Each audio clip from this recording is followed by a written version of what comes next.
আচলতে পৃথিৱীখন ভাবি চালে আচৰিত যেন নালাগেনে?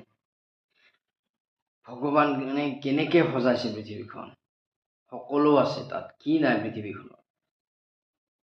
পানী, নদী, সাগৰ, জীৱ জন্তু, হাবি জংঘল এটচেট্ৰা এটচেট্ৰা বহুত আছে। কিন্তু আমাক স্বাৰ্থ নোহোৱাকৈ পৃথিৱীলৈ পঠাইছে। আমি কিয় নিজক অহংকাৰ কৰোঁ, গৰ্বিত হওঁ, হিংসা কৰোঁ? এইবিলাক ভাৱ মনত কেতিয়াও ৰাখিব নালাগে। তেতিয়া ভগৱানে আপোনাক কেতিয়াও সহায় নকৰিব। আপুনি প্ৰতিটো খোজত, প্ৰতিটো দিনত এবাৰকৈ হ'লেও স্মৰণ কৰক ভগৱানক।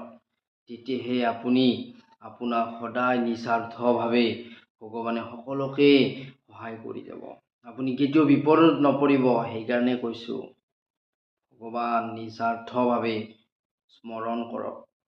আৰু আমি কেতিয়াবা ভগৱানক সুধো, আমি অমুক দিম আপোনাক, আমাক ঘৰ দিয়ক, বাংলা দিয়ক।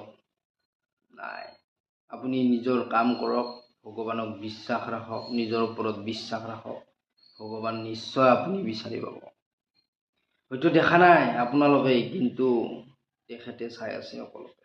সেইকাৰণে কৈছোঁ, দিনটোত এবাৰ হ'লেও ভগৱানৰ নাম স্মৰণ কৰক। নিশ্চয় আপোনাৰ ভাল দিন হ'ব।